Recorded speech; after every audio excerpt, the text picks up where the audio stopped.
Hello. आज का हम लोग का टॉपिक है रीअरेंजमेंट ऑफ कार्बोकेटाइन। इससे हम लोग कार्बोकेटाइन की स्टडी कर रहे हैं। तो अभी हम लोग रीअरेंजमेंट ऑफ कार्बोकेटाइन का स्टडी करेंगे। केमिकल रिएक्शन में जब कार्बोकेटाइन का फॉर्मेशन होता है तो कुछ कार्बोकेटाइन स्टेबल होता है और कुछ अनस्टेबल होता है।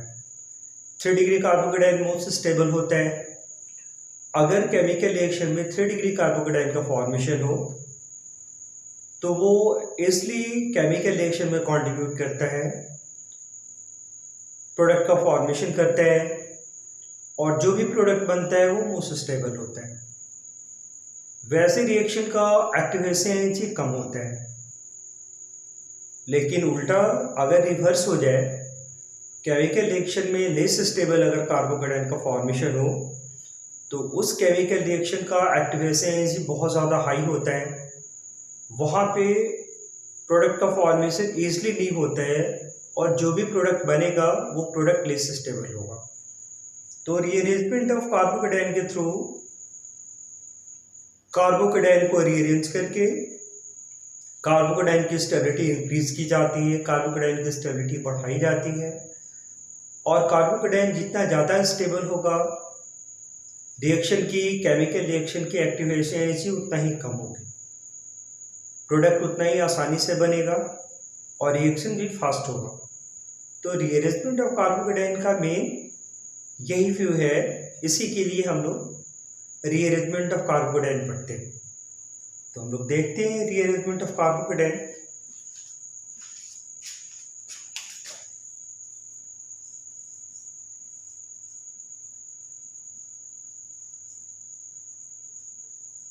Rearrangement of carbocation, rearrangement of carbocation. यहां पे रीअरेंजमेंट ऑफ कार्बोकेटाइन का मेन व्यू ये है to increase the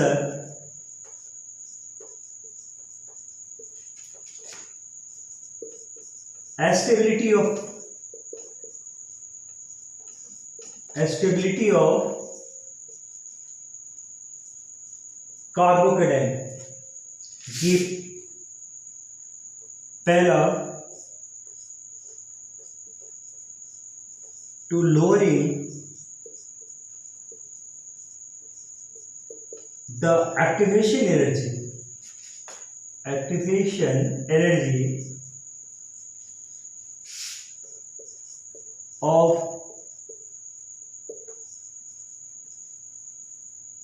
chemical reaction to increase the rate of reaction and to form more stable product।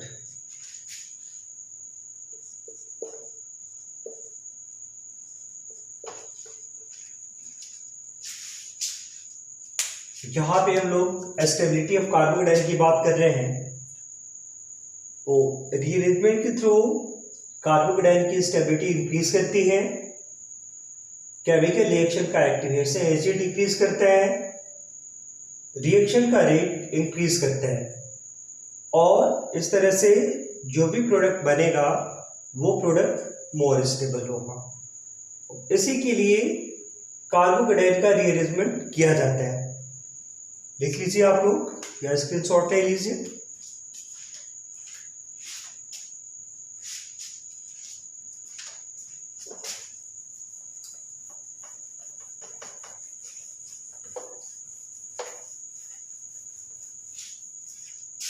आइए हम लोग रीअरेंजमेंट ऑफ कार्बोकेटाइन देखते हैं।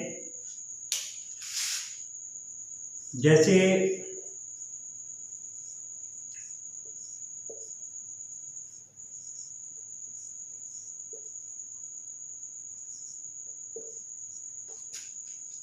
इस कार्बन पे प्लस चार्ज है, ये कार्बोकेटायन है, और इसके एक तरफ कार्बन का ब्रांच है, ये 1 डिग्री कार्बोकेटायन है। तो ये हमारा 1 डिग्री कार्बोकेटायन है। 1 डिग्री कार्बोकेटायन लेस स्टेबल होता है। अब ये चाहेगा कि हम अपने स्टेबिलिटी को बढ़ा लें रीअरेंजमेंट के थ्रू। रीअरेंजमेंट में बगल वाला कार्बन हेल्प करता है। अगर इसको हम लोग देखेंगे तो इस कार्बन पे 2 हाइड्रोजन बॉन्डेड है और इस कार्बन से एक CH3 ग्रुप बॉन्डेड है। तो रीअरेंजमेंट में हम लोग इसका यूज करेंगे। इसको दोबारा लिखते हैं। यहाँ पे CH3 लिखा हुआ है तो CH3 हम लोग भी लिख देते हैं। इस कार्बन के पास 2 हाइड्रोजन है तो ये 2 हाइड्रोजन हो गया, और इस कार्बन से ये CH2 ग्रुप बॉन्डेड है, CH2 प्लस। ये 1 डिग्री कार्बोकेटायन है। अगर ये रीअरेंज होना चाहता है, रीअरेंजमेंट करना चाहता है, तो इसका हेल्प बगल वाला कार्बन करता है। बगल वाले कार्बन पे 1 2 हाइड्रोजन और एक मिथाइल ग्रुप है। हमेशा रीअरेंजमेंट में जो छोटा ग्रुप है, जैसे हाइड्रोजन मिथाइल ग्रुप के रिस्पेक्ट में छोटा कंपोनेंट है, तो छोटा कंपोनेंट, ये जो स्मॉल कंपोनेंट होता है, वही रीअरेंजमेंट में हेल्प करता है। रीअरेंजमेंट के लिए या तो इस हाइड्रोजन को हम यहाँ शिफ्ट करेंगे या तो इस हाइड्रोजन को हम लोग यहाँ पे शिफ्ट करेंगे। यहाँ पे पॉजिटिव चार्ज पहले से है, इसलिए यहाँ पे जो भी कंपोनेंट शिफ्ट करेगा उसके ऊपर नेगेटिव चार्ज होना चाहिए। तो यहाँ से अगर इस हाइड्रोजन को हम लोग शिफ्ट करते हैं तो ये इस बॉन्ड का दोनों इलेक्ट्रॉन कैरी करेगा और ये अब H- हो गया। अब ये आसानी से यहाँ पे शिफ्ट कर सकता है। तो शिफ्ट करके यहाँ पे CH3 इस कार्बन के साथ हाइड्रोजन है, और ये हाइड्रोजन इलेक्ट्रॉन जब लेके चला गया तो यहाँ पे पॉजिटिव चार्ज डेवलप हुआ। तो ये CH प्लस सिंगल बॉन्ड, ये हाइड्रोजन यहाँ पे शिफ्ट हुआ, अब ये CH3 हो गया, अब ये CH3 हो गया। तो इस तरह से यहाँ पे जो भी कार्बोकेटायन बना उसके दोनों तरफ कार्बन का ब्रांच है, इसलिए ये 2 डिग्री कार्बोकेटायन का फॉर्मेशन हुआ जो कि मोर स्टेबल है। इस तरह से कार्बोकेटायन की स्टेबिलिटी इंक्रीज करके अब ये कार्बोकेटायन जब रिएक्शन में पार्टिसिपेट करेगा तो रिएक्शन में बाहर से कम एनर्जी लेना पड़ेगा। दैट मीन्स रिएक्शन की एक्टिवेशन एनर्जी घट गई और ये मोर स्टेबल प्रोडक्ट का फॉर्मेशन करेगा। तो रीअरेंजमेंट के थ्रू कार्बोकेटायन की स्टेबिलिटी इंक्रीज करने से रिएक्शन की एक्टिवेशन एनर्जी घट जाती है और मोर स्टेबल प्रोडक्ट का फॉर्मेशन होता है। लिख लीजिए, स्क्रीनशॉट ले लीजिए।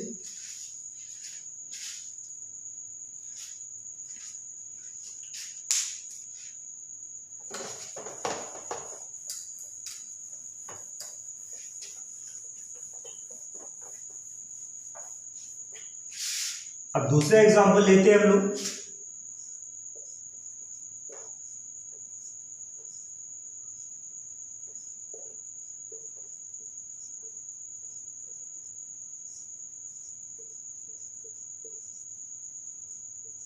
यहाँ पे कार्बन के ऊपर प्लस चार्ज है और इसके एक तरफ कार्बन का चेन है। ये 1 डिग्री कार्बोकेटायन है, तो ये 1 डिग्री कार्बोकेटायन है। 1 डिग्री कार्बोकेटायन लेस स्टेबल होगा। अगर ये रिएक्शन में पार्टिसिपेट करता है तो रिएक्शन की एक्टिवेशन एनर्जी ज़्यादा होगी और जो प्रोडक्ट बनेगा वो लेस स्टेबल होगा। इसलिए हम लोग यहाँ पे इसको रीअरेंज करेंगे। तो रीअरेंजमेंट में इसको फिर से लिखते हैं CH3। इस कार्बन से जो हाइड्रोजन है इसको हम लोग यहाँ पे यूज कर लेते हैं। ऊपर में CH3,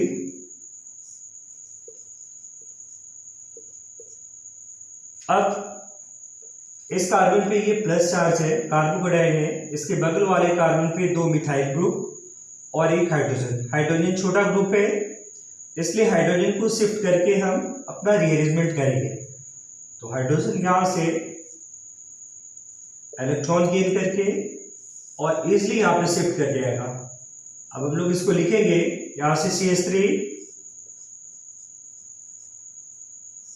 जिस कार्बन से हाइड्रोजन शिफ्ट करते हैं उस पर प्लस चार्ज डेवलप हो जाता है।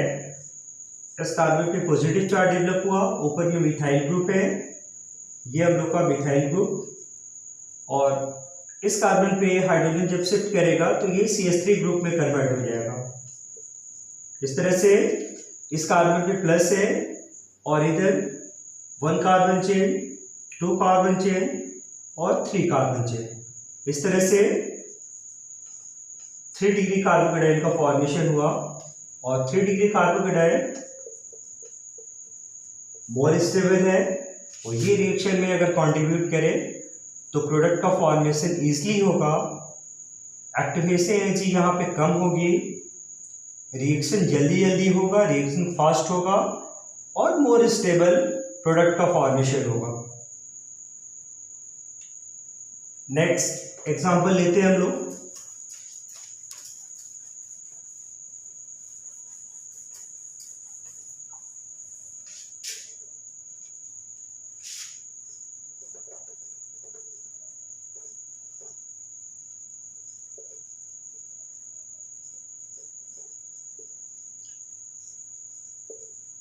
CH2 प्लस, यहाँ पे कार्बन के ऊपर पॉजिटिव चार्ज है इसलिए ये कार्बोकेटाइन है और इसके एक तरफ कार्बन का ब्रांच है पूरा, ये 1 डिग्री कार्बोकेटाइन है। 1 डिग्री कार्बोकेटाइन लेस स्टेबल है।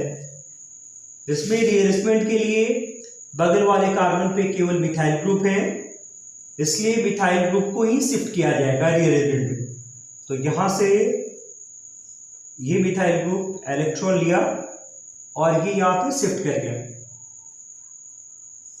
अब यहाँ पे हम लोग लिखेंगे CH3, इस कार्बन पे पॉजिटिव चार्ज है, ऊपर वाले कार्बन CH3 लिख देंगे। ये पहले से CH2 था, हम लोग CH2 लिखे और ये CH3 ग्रुप यहाँ पे कंबाइन हो गया। इस तरह से कार्बन के ऊपर पॉजिटिव चार्ज है और उसके 3 साइड में 1, 2, 3 एल्काइल ग्रुप, मतलब 3 कार्बन चेन से ये बॉन्डेड है, इसलिए 3 डिग्री कार्बोकेटाइन का फॉर्मेशन हुआ जो कि मोर स्टेबल है। और इस तरह से कार्बोकेटाइन की स्टेबिलिटी इंक्रीज करके अब ये रिएक्शन में इजीली पार्टिसिपेट करेगा और स्टेबल प्रोडक्ट का फॉर्मेशन करेगा। तो रीअरेंजमेंट करने से ये फायदा होता है कि रिएक्शन आसानी से होने लगता है, जो भी प्रोडक्ट बनेगा वो ज़्यादा स्टेबल होगा, रिएक्शन को पूरा करने के लिए बाहर से कम एनर्जी लेना पड़ेगा। रिएक्शन को कंप्लीट करने के लिए जो बाहर से एनर्जी हम लोग लेते हैं उस एनर्जी को हम लोग एक्टिवेशन एनर्जी बोलते हैं। तो अगर कार्बोकेटाइन ज़्यादा स्टेबल होगा तो बाहर से कम एनर्जी लेना पड़ेगा, एक्टिवेशन एनर्जी कम होगा, रिएक्शन फास्ट होगा, जो भी प्रोडक्ट बनेगा वो ज़्यादा स्टेबल। इसी के लिए रीअरेंजमेंट किया जाता है। तो आज का टॉपिक हम लोग का रीअरेंजमेंट ऑफ कार्बोकेटाइन है।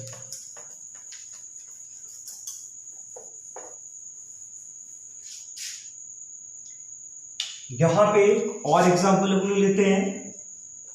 CH3 single bond, CH3 PH single bond CH2 plus.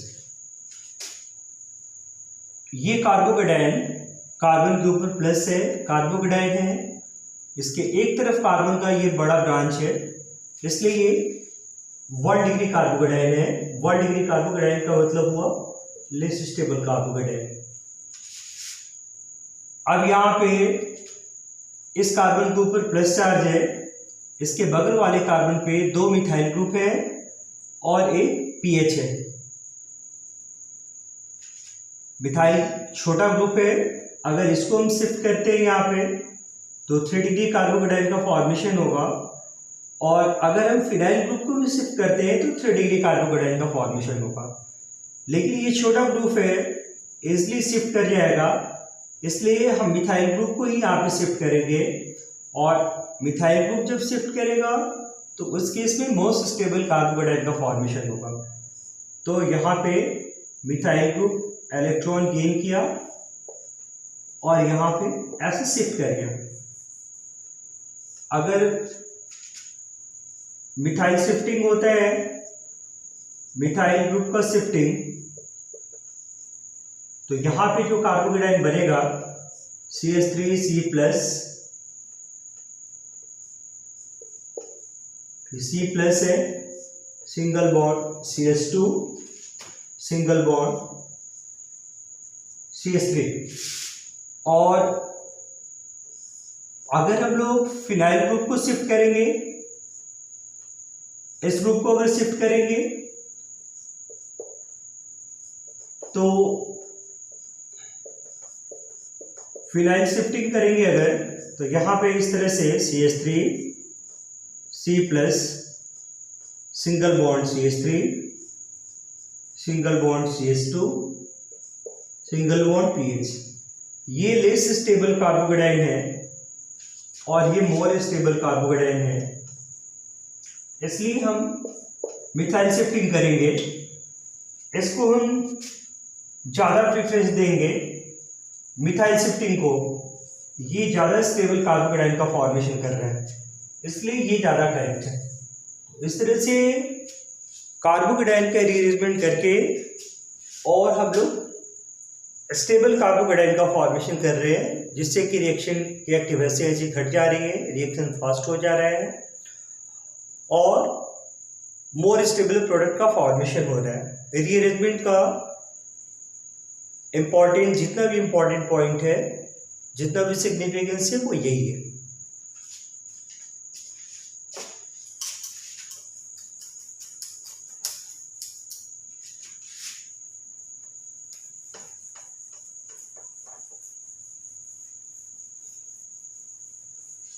तो हम लोग यहाँ पे लिख सकते हैं due to rearrangement of carbocation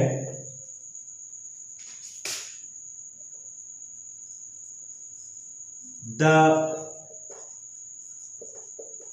activation energy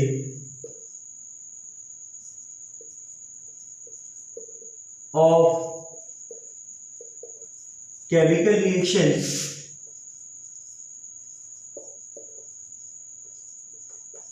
decrease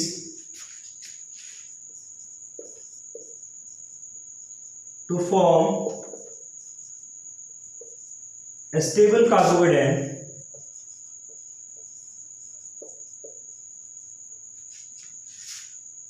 and form a stable product। तो रीअरेंजमेंट में हम लोग ये सारी बातों को ध्यान में रखेंगे। अब नेक्स्ट वीडियो में हम लोग कार्बोकेटाइन की बात करेंगे, फ्री रेडिकल्स की बात करेंगे।